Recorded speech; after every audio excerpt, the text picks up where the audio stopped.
नमस्कार दोस्तों, स्वागत है आपका अपने यूट्यूब चैनल तैयारी जीके पर। दोस्तों, UP triple S C PT 2021 exam के लिए इस वीडियो में हम लोग साइंस के टॉप 50 क्वेश्चन करने वाले हैं। दोस्तों, मैंने सभी सिलेक्टेड क्वेश्चन लिए हैं। मैंने वही क्वेश्चन लिए हैं जो आपके एग्जाम के लिए इंपॉर्टेंट है, तो आप लोग वीडियो को पूरा देखना। और दोस्तों, इसका PDF चाहिए तो डिस्क्रिप्शन बॉक्स में आपको लिंक मिल जाएगा, तो आप लोग वहाँ से डाउनलोड कर लेना। और दोस्तों, आपसे एक छोटी सी रिक्वेस्ट है, अगर अभी तक मेरे चैनल पर नए हैं तो चैनल को सब्सक्राइब करके बेल आइकन को प्रेस कर लें। तो दोस्तों, चलिए स्टार्ट करते हैं वीडियो को। पहला क्वेश्चन कर लेते हैं, निम्नलिखित में से किस स्थान पर गुरुत्वाकर्षण बल सबसे अधिक है? तो इसका करेक्ट आंसर है ऑप्शन नंबर डी, यानी कि ध्रुव रेखा पर। ध्रुव रेखा पर गुरुत्वाकर्षण बल सबसे अधिक होता है, ये आपको याद रखना है। दोस्तों, इंपॉर्टेंट क्वेश्चन रहेगा आपके एग्जाम के लिए। तो चलिए अगला क्वेश्चन देख लेते हैं। क्वेश्चन नंबर 2 कर लेते हैं, एक ऊष्माक्षेपी प्रतिक्रिया क्या होती है? तो एक ऊष्माक्षेपी प्रतिक्रिया क्या होती है? इसका करेक्ट आंसर है ऑप्शन नंबर ए, यानी कि प्रतिक्रिया जिसमें ऊष्मा विमोचित होती है, वह प्रतिक्रिया जिसमें ऊष्मा विमोचित होती है। तो दोस्तों, अगला क्वेश्चन देख लेते हैं। क्वेश्चन नंबर 3 कर लेते हैं, निम्नतम तापमान किसके द्वारा मापा जाता है? जो निम्नतम तापमान होता है ये किसके द्वारा मापा जाता है? तो इसका करेक्ट आंसर है ऑप्शन नंबर ए, यानी कि एल्कोहल थर्मामीटर। नेक्स्ट क्वेश्चन कर लेते हैं। क्वेश्चन नंबर 4 कर लेते हैं, ठोस पदार्थों को शुद्ध करने हेतु निम्नलिखित में से किस विधि का प्रयोग किया जाता है? जो ठोस पदार्थ होते हैं उसको शुद्ध करने के लिए किस विधि का प्रयोग किया जाता है? तो इसका करेक्ट आंसर है ऑप्शन नंबर सी, यानी कि क्रिस्टलीकरण। दोस्तों, ठोस पदार्थों को शुद्ध करने के लिए क्रिस्टलीकरण विधि का प्रयोग किया जाता है, ये आपको याद रखना है। इंपॉर्टेंट क्वेश्चन रहेगा दोस्तों, वेरी इंपॉर्टेंट क्वेश्चन रहेगा, आपको याद रखना है। दोस्तों, मैंने सभी क्वेश्चन सिलेक्टेड लिए हैं। मैंने वही क्वेश्चन लिए हैं जो आपके एग्जाम में पूछे जा सकते हैं, तो आप लोग अच्छे से तैयार कर लीजिएगा। आपके पीटी के एग्जाम में यहीं से क्वेश्चन देखने को मिलने वाले हैं, तो आप लोग अच्छे से नोट्स बनाकर तैयार कर लीजिएगा। चलिए अगला क्वेश्चन देख लेते हैं। क्वेश्चन नंबर 5 कर लेते हैं, प्रकाश वोल्टेज सेल के प्रयोग से सौर ऊर्जा का रूपांतरण करने से निम्नलिखित में से किसका उत्पादन होता है? तो इसका करेक्ट आंसर है ऑप्शन नंबर बी, यानी कि विद्युत ऊर्जा। नेक्स्ट क्वेश्चन कर लेते हैं। क्वेश्चन नंबर 6 कर लेते हैं, इंद्रधनुष किस कारण से बनता है? जो इंद्रधनुष होते हैं ये किस कारण से बनता है? तो इसका करेक्ट आंसर है ऑप्शन नंबर डी, अपवर्तन और परावर्तन। अपवर्तन और परावर्तन के कारण इंद्रधनुष बनते हैं, ये आपको याद रखना है दोस्तों। और दोस्तों, ये क्वेश्चन बहुत बार एग्जाम में पूछा हुआ है, तो आप लोग अच्छे से तैयार कर लीजिएगा, इंपॉर्टेंट क्वेश्चन रहेगा। चलिए अगला क्वेश्चन देख लेते हैं। क्वेश्चन नंबर 7 कर लेते हैं, साबुन के बुलबुले पर श्वेत प्रकाश डालने से रंग दिखाई देता है, इसका कारण है? तो इसका क्या कारण है? साबुन के बुलबुले पर श्वेत प्रकाश डालने से जो रंग दिखाई देता है, इसका कारण क्या है? तो इसका करेक्ट आंसर है ऑप्शन नंबर सी, यानी कि वैधीकरण। साबुन के बुलबुले पर श्वेत प्रकाश डालने से रंगों के दिखाई देने के पीछे वैधीकरण का सिद्धांत है। दोस्तों, इंपॉर्टेंट क्वेश्चन रहेगा, याद रखिएगा आप लोग। चलिए अगला क्वेश्चन देख लेते हैं। क्वेश्चन नंबर 8 कर लेते हैं, प्रकाश की किरण को पूर्ण आंतरिक परावर्तन के लिए किससे गुजरना होता है? तो प्रकाश की किरणों को पूर्ण आंतरिक परावर्तन के लिए किससे गुजरना होता है? तो इसका करेक्ट आंसर है ऑप्शन नंबर ए, यानी कि कांच से जल। नेक्स्ट क्वेश्चन कर लेते हैं। क्वेश्चन नंबर 9 कर लेते हैं, एक्स किरणें किस प्रकार की तरंगे हैं? जो एक्स किरणें हैं ये किस प्रकार की तरंगे हैं? तो इसका करेक्ट आंसर है ऑप्शन नंबर ए, यानी कि विद्युत चुंबकी। नेक्स्ट क्वेश्चन कर लेते हैं। क्वेश्चन नंबर 10 कर लेते हैं, सौर कोशिकाएं किसके सिद्धांत पर काम करती हैं? जो सौर कोशिकाएं होती हैं ये किसके सिद्धांत पर कार्य करती हैं?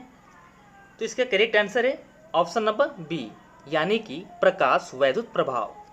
सौर कोशिकाएं प्रकाश वैद्युत प्रभाव के सिद्धांत पर कार्य करती हैं, ये आपको याद रखना है दोस्तों।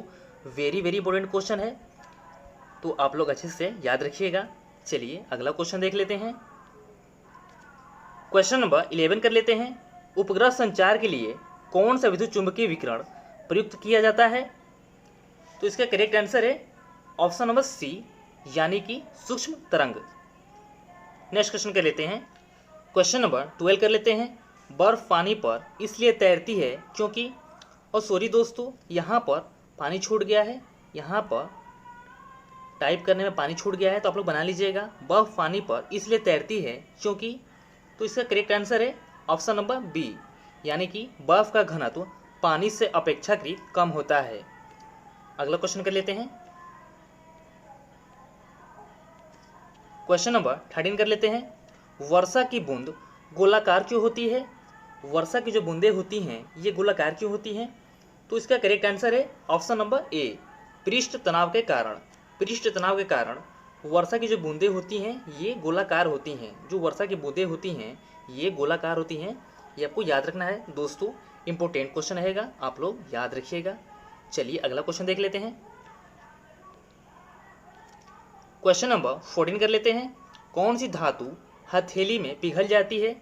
वो ऐसी कौन सी धातु है जो हथेली में पिघल जाती है?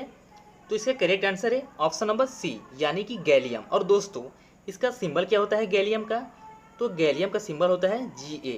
ये भी आपको याद रखना है। हो सकता है आपके एग्जाम ये भी पूछ ले कि गैलियम का सिंबल क्या होता है, तो आपको याद रखना है गैलियम का सिंबल होता है Ga। दोस्तों अगला क्वेश्चन देख लेते हैं, क्वेश्चन नंबर 15 कर लेते हैं। लोहे का सूत्रम रूप कौन सा है? तो लोहे का जो सूत्रम रूप होता है वो कौन सा होता है? तो ये आपको याद रखना है, ये होता है पिटवा लोहा, यानी कि इस क्वेश्चन का ऑप्शन नंबर डी सही है। लोहे का सूत्रम रूप पिटवा लोहा होता है। चलिए अगला क्वेश्चन देख लेते हैं, क्वेश्चन नंबर 16 कर लेते हैं। कांच के निर्माण के लिए प्रयुक्त कच्ची सामग्रियां हैं। क्वेश्चन कह रहा है कांच के निर्माण के लिए प्रयुक्त कच्ची सामग्रियां हैं, तो इसका करेक्ट आंसर है ऑप्शन नंबर ए, यानी कि बालू, सोडा, चूना पत्थर। इंपॉर्टेंट क्वेश्चन है दोस्तों, याद रखिएगा आप लोग। चलिए अगला क्वेश्चन देख लेते हैं, क्वेश्चन नंबर 17 कर लेते हैं। चर्म रोग के उपचार में प्रयोग किया जाने वाला रेडियो आइसोटोप है, तो इसका करेक्ट आंसर है ऑप्शन नंबर सी, यानी कि रेडियो फास्फोरस। नेक्स्ट क्वेश्चन कर लेते हैं, क्वेश्चन नंबर 18 कर लेते हैं। सिगरेट के धुएं का मुख्य प्रदूषक क्या है? तो इसका करेक्ट आंसर है ऑप्शन नंबर सी, यानी कि कार्बन मोनोऑक्साइड और बेंजीन। नेक्स्ट क्वेश्चन कर लेते हैं, क्वेश्चन नंबर 19 कर लेते हैं। प्रशीतक फ्रेयान है, तो इसका करेक्ट आंसर है ऑप्शन नंबर बी, यानी कि डाइक्लोरोमीथेन। प्रशीतक फ्रेयान है डाइक्लोरोमीथेन के, ये आपको याद रखना है दोस्तों। इंपॉर्टेंट क्वेश्चन है आपके एग्जाम के लिए। दोस्तों मैं जितना क्वेश्चन करा रहा हूँ ये सभी क्वेश्चन बहुत ही महत्वपूर्ण हैं, तो आप लोग नोट्स बनाते चलिए और अच्छे से तैयार कर लीजिए। यहाँ से क्वेश्चन आपको देखने को जरूर मिलने वाले हैं, तो आप लोग अच्छे से तैयार कर लीजिएगा। चलिए अगला क्वेश्चन देख लेते हैं, क्वेश्चन नंबर 20 कर लेते हैं। प्राकृतिक गैस का मुख्य घटक है, तो प्राकृतिक गैस का मुख्य घटक क्या है? इसका करेक्ट आंसर है ऑप्शन नंबर ए, यानी कि मीथेन। और दोस्तों मीथेन का फॉर्मूला क्या होता है, मीथेन का सूत्र क्या होता है, आपको ये भी याद रखना है। अगर आपके एग्जाम में ये पूछ ले कि मीथेन का रासायनिक सूत्र क्या होता है, तो आपको याद रखना है मीथेन का जो रासायनिक सूत्र होता है वो होता है CH4। मीथेन का रासायनिक सूत्र CH4 होता है, ये आपको याद रखना है दोस्तों। चलिए अगला क्वेश्चन देख लेते हैं, क्वेश्चन नंबर 21 कर लेते हैं। 18 कैरेट में शुद्ध सोना पाया जाता है, तो इसके करेक्ट आंसर है ऑप्शन नंबर बी, यानी कि 75%। चलिए अगला क्वेश्चन देख लेते हैं, क्वेश्चन नंबर 22 कर लेते हैं। पीतल इनकी मिश्र धातु है, तो इसके करेक्ट आंसर है ऑप्शन नंबर बी, यानी कि तांबा और जस्ता। नेक्स्ट क्वेश्चन कर लेते हैं, क्वेश्चन नंबर 23 कर लेते हैं। एक स्वस्थ मनुष्य में रक्त की औसत मात्रा कितनी होती है? एक स्वस्थ मनुष्य में जो रक्त की मात्रा होती है, औसत मात्रा, वो कितनी होती है? तो इसका करेक्ट आंसर है ऑप्शन नंबर बी, यानी कि 5 से 6 लीटर। एक स्वस्थ मनुष्य में 5 से 6 लीटर रक्त की औसत मात्रा होती है। कितना? 5 से 6 लीटर, ये आपको याद रखना है दोस्तों। चलिए अगला क्वेश्चन देख लेते हैं, क्वेश्चन नंबर 24 कर लेते हैं। औसत मानव मस्तिष्क का वजन होता है लगभग, औसत मानव मस्तिष्क का वजन होता है तो कितना होता है?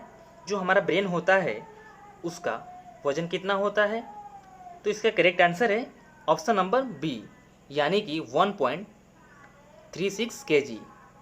1300 ग्राम से लेकर, ये आपको याद रखना है, 1300 ग्राम से लेकर 1350 ग्राम, कितना? 1300 ग्राम से लेकर 1350 ग्राम हमारे ब्रेन का वजन होता है, ये आपको याद रखना है दोस्तों। चलिए अगला क्वेश्चन देख लेते हैं। क्वेश्चन नंबर 25 कर लेते हैं। मानव रुधिर में कोलेस्ट्रॉल का समान स्तर है, तो इसका करेक्ट आंसर है ऑप्शन नंबर डी, यानी कि 180 से लेकर 200 mg%। कितना? 180 से लेकर 200 mg%। नेक्स्ट क्वेश्चन कर लेते हैं। क्वेश्चन नंबर 26 कर लेते हैं। मानव में कुल रक्त आयतन में प्लाज्मा का प्रतिशत लगभग कितना होता है? जो प्लाज्मा का प्रतिशत होता है ये कितना होता है? तो ये होता है 55%, यानी कि इस क्वेश्चन का ऑप्शन नंबर सी जो कि बिल्कुल सही है। प्लाज्मा जो होता है ये 55% होता है, ये आपको याद रखना है। चलिए अगला क्वेश्चन देख लेते हैं। क्वेश्चन नंबर 27 कर लेते हैं। गुणसूत्र किससे बनते हैं? तो इसका करेक्ट आंसर है ऑप्शन नंबर सी, डीएनए तथा प्रोटीन। जो गुणसूत्र होते हैं डीएनए तथा प्रोटीन से बनते हैं। और दोस्तों डीएनए का फुल फॉर्म क्या होता है? तो आपको ये भी याद रखना है, डीएनए का फुल फॉर्म क्या होता है? तो डीएनए का फुल फॉर्म होता है डीऑक्सी न्यूक्लिक एसिड। क्या होता है? Deoxy nucleic acid. ये आपको याद रखना है। अगर आपके एग्जाम पूछ ले कि डीएनए का फुल फॉर्म क्या होता है, तो आपको याद रखना है डीऑक्सी न्यूक्लिक एसिड। तो दोस्तों अगला क्वेश्चन देख लेते हैं। क्वेश्चन नंबर 28 कर लेते हैं। किस रोग का पूरी तरह उन्मूलन कर दिया गया है? तो इसका करेक्ट आंसर है ऑप्शन नंबर सी, यानी कि चेचक। दोस्तों चेचक को विश्व स्वास्थ्य संगठन यानी कि WHO का फुल फॉर्म होता है वर्ल्ड हेल्थ ऑर्गेनाइजेशन, यानी कि विश्व स्वास्थ्य संगठन। तो विश्व स्वास्थ्य संगठन के द्वारा वर्ष 1980 में प्रमाणित किया गया। कब किया गया था? तो वर्ष 1980 में। ये आपको सन याद रखना है। वर्ष 1980 में WHO के द्वारा प्रमाणित किया गया। दोस्तों अगला क्वेश्चन देख लेते हैं। क्वेश्चन नंबर 29 कर लेते हैं। त्वरित ऊर्जा के लिए धावक सेवन करते हैं, तो इसका करेक्ट आंसर है ऑप्शन नंबर ए, यानी कि सुक्रोज। त्वरित ऊर्जा के लिए धावक सुक्रोज का सेवन करते हैं। सुक्रोज का निर्माण ग्लूकोज एवं फ्रक्टोज से होता है, जो कि स्फूर्ति प्रदान करता है। इंपॉर्टेंट क्वेश्चन है दोस्तों, वेरी वेरी इंपॉर्टेंट क्वेश्चन रहेगा, आप लोग याद रखिएगा। चलिए अगला क्वेश्चन देख लेते हैं।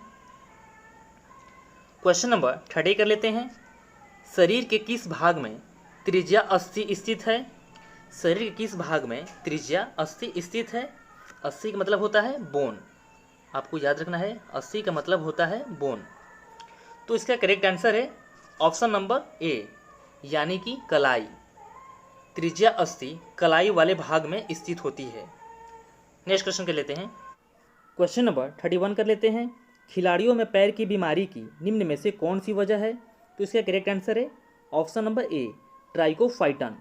नेक्स्ट क्वेश्चन कर लेते हैं। क्वेश्चन नंबर 32 कर लेते हैं। वसा में घुलनशील विटामिन कौन सा नहीं है? तो दोस्तों आपको क्वेश्चन को ध्यान से पढ़ना है। क्वेश्चन कह रहा है कि वसा में घुलनशील विटामिन कौन सा नहीं है, तो इसका करेक्ट आंसर हो जाएगा option number D, vitamin B and C. Vitamin B and C, vitamin B और सी ये जल में घुलनशील होते हैं, और विटामिन ए, डी, ई और के जो कि ये वसा में घुलनशील होते हैं। बी सी जल में और ए, डी, ई के ये वसा में घुलनशील होते हैं, ये आपको याद रखना है। तो दोस्तों अगला क्वेश्चन देख लेते हैं। क्वेश्चन नंबर 33 कर लेते हैं। मांसपेशी तथा अस्थि को जोड़ने वाले को क्या कहा जाता है? मांसपेशी तथा अस्थि को जोड़ने वाले को क्या कहा जाता है? तो इसका करेक्ट आंसर है ऑप्शन नंबर ए, यानी कि टेंडन। मांसपेशी एवं अस्थि को जोड़ने वाले को टेंडन कहा जाता है। और दोस्तों अस्थि से अस्थि को जोड़ने वाले को क्या कहा जाता है? अस्थि से अस्थि जोड़ने वाले क्या कहते हैं? यानी कि बोन से बोन को जोड़ने को कहते हैं लिगामेंट्स। ये आपको याद रखना है। जो बोन को बोन से जोड़ते हैं, बोन को बोन से जोड़ते हैं उसे क्या कहते हैं? तो उसे कहते हैं लिगामेंट्स। ये आपको याद रखना है। तो चलिए अगला क्वेश्चन देख लेते हैं। क्वेश्चन नंबर 34 कर लेते हैं। मानव शरीर में पाई जाने वाली सबसे छोटी अंत अस्त्रावी ग्रंथि है। मानव शरीर में पाई जाने वाली सबसे छोटी अंत अस्त्रावी ग्रंथि है। तो ये कौन सी ग्रंथि है? इसका करेक्ट आंसर है ऑप्शन नंबर डी, यानी कि पीयूष ग्रंथि। नेक्स्ट क्वेश्चन कर लेते हैं। क्वेश्चन नंबर 35 कर लेते हैं। किलोवाट घंटा एक यूनिट है। किलोवाट घंटा एक यूनिट है, तो ये किसका इकाई है? किलोवाट घंटा। इसका करेक्ट आंसर है ऑप्शन नंबर ए, यानी कि ऊर्जा का। किलोवाट घंटा ऊर्जा की एक इकाई है। और दोस्तों, 1 किलोवाट घंटा में कितना मेगाजूल होता है? 1 किलोवाट घंटा में कितना मेगाजूल होता है, ये आपको याद रखना है। कितना होता है? 3.6 मेगाजूल। 1 किलोवाट घंटा में 3.6 मेगाजूल होता है, ये आपको याद रखना है। कितना होता है? 3.6 मेगाजूल। तो चलिए अगला क्वेश्चन देख लेते हैं। क्वेश्चन नंबर 36 कर लेते हैं। थर्म किसका यूनिट है? तो करेक्ट आंसर है ऑप्शन नंबर ए, शक्ति का। जो थर्म है ये शक्ति का यूनिट है। चलिए अगला क्वेश्चन देख लेते हैं। क्वेश्चन नंबर 37 कर लेते हैं। बादल किस कारण वायुमंडल में तैरते हैं? जो बादल होते हैं ये किस कारण वायुमंडल में तैरते हैं? तो इसका करेक्ट आंसर है ऑप्शन नंबर ए, यानी कि निम्न दाब। निम्न दाब के कारण बादल वायुमंडल में तैरते हैं, ये आपको याद रखना है। चलिए अगला क्वेश्चन देख लेते हैं। क्वेश्चन नंबर 38 कर लेते हैं। निम्नलिखित में से अधिक जलन किससे पैदा होती है? तो इसके करेक्ट आंसर है ऑप्शन नंबर सी, यानी कि भाप। भाप से अधिक जलन पैदा होती है, क्योंकि भाप में गुप्त ऊष्मा पाई जाती है। गुप्त ऊष्मा के कारण अधिक जलन पैदा होती है, ये आपको याद रखना है दोस्तों। चलिए अगला क्वेश्चन देख लेते हैं। क्वेश्चन नंबर 39 कर लेते हैं। तारों का रंग किस पर निर्भर करता है? तो इसका करेक्ट आंसर है ऑप्शन नंबर ए, तापमान। तारों का रंग तापमान पर निर्भर करता है, आपको याद रखना है। चलिए अगला क्वेश्चन देख लेते हैं। क्वेश्चन नंबर 40 कर लेते हैं। कोई पिंड ऊष्मा का सबसे अधिक और शोषण करता है जब वो हो? तो इसका करेक्ट आंसर है ऑप्शन नंबर ए, यानी कि काला और खुरदरा। नेक्स्ट क्वेश्चन कर लेते हैं। क्वेश्चन नंबर 41 कर लेते हैं। श्वेत प्रकाश कितने रंगों का मिश्रण होता है? जो श्वेत प्रकाश होते हैं ये कितने रंगों का मिश्रण होता है? तो इसका करेक्ट आंसर है ऑप्शन नंबर डी, यानी कि 7। श्वेत प्रकाश 7 रंगों का मिश्रण होता है। नेक्स्ट क्वेश्चन कर लेते हैं। क्वेश्चन नंबर 42 कर लेते हैं। ऑप्टिकल फाइबर का आविष्कार किसने किया? तो इसका करेक्ट आंसर है option number B, Narendra Kapany. Optical fibre का आविष्कार नरेंद्र कपानी ने किया था, ये आपको याद रखना है दोस्तों। चलिए अगला क्वेश्चन देख लेते हैं। क्वेश्चन नंबर 43 कर लेते हैं। अंतरिक्ष यात्री को आकाश दिखाई देता है? तो इसके करेक्ट आंसर है ऑप्शन नंबर डी, यानी कि काला। अंतरिक्ष यात्री को आकाश काला दिखाई देता है। नेक्स्ट क्वेश्चन कर लेते हैं। क्वेश्चन नंबर 44 कर लेते हैं। साबुन के बुलबुले पर श्वेत प्रकाश डालने से रंग दिखाई देता है, इसका कारण है? तो इसे क्या कारण है? तो इसका करेक्ट आंसर है ऑप्शन नंबर सी, वैतीकरण। नेक्स्ट क्वेश्चन कर लेते हैं। क्वेश्चन नंबर 45 कर लेते हैं। भूकंप की तीव्रता मापने के लिए किस पैमाने का प्रयोग किया जाता है? भूकंप की तीव्रता मापने के लिए किस पैमाने का प्रयोग किया जाता है? तो इसका करेक्ट आंसर है ऑप्शन नंबर ए, यानी कि रिक्टर पैमाना। भूकंप की तीव्रता मापने के लिए रिक्टर पैमाना का प्रयोग किया जाता है, दोस्तों आपको याद रखना है। नेक्स्ट क्वेश्चन कर लेते हैं। क्वेश्चन नंबर 46 कर लेते हैं। शोर को किस में मापा जाता है? जो साउंड होता है शोर को किस में मापा जाता है? तो इसका करेक्ट आंसर है ऑप्शन नंबर डी, यानी कि डेसिबल। साउंड को डेसिबल में मापते हैं। जो साउंड होता है यानी कि शोर, उसे हम डेसिबल में मापते हैं, ठीक है। नेक्स्ट क्वेश्चन कर लेते हैं। क्वेश्चन नंबर 47 कर लेते हैं। रॉकेट किस सिद्धांत पर कार्य करता है? जो रॉकेट होते हैं ये किस सिद्धांत पर कार्य करते हैं? तो इसका करेक्ट आंसर है ऑप्शन नंबर ए, यानी कि न्यूटन का तृतीय नियम। रॉकेट जो होता है ये न्यूटन का तृतीय नियम पर कार्य करता है। दोस्तों आपको याद रखना है, वेरी वेरी इंपॉर्टेंट क्वेश्चन है दोस्तों, एग्जाम में बहुत ज़्यादा पूछा हुआ है, तो आप लोग अच्छे से याद रखिएगा। चलिए अगला क्वेश्चन देख लेते हैं। क्वेश्चन नंबर 48 कर लेते हैं। न्यूटन का पहला गति नियम संकल्पना देता है, तो इसका करेक्ट आंसर है ऑप्शन नंबर डी, यानी कि जड़त्व की। नेक्स्ट क्वेश्चन कर लेते हैं। क्वेश्चन नंबर 49 कर लेते हैं। गुरुत्वाकर्षण नियम की परिभाषा किसने दी थी? गुरुत्वाकर्षण नियम का परिभाषा किसने दिया था? तो इसका करेक्ट आंसर हो जाएगा ऑप्शन नंबर ए, यानी कि न्यूटन ने। गुरुत्वाकर्षण का न्यूटन ने परिभाषा दिया था। नेक्स्ट क्वेश्चन कर लेते हैं दोस्तों। क्वेश्चन नंबर 50 कर लेते हैं। पत्थर को ठोकर मारने से व्यक्ति को चोट लगने का कारण है, तो इसका करेक्ट आंसर है ऑप्शन नंबर सी, प्रतिक्रिया। तो दोस्तों आज के टॉप 50 क्वेश्चन रहे साइंस के।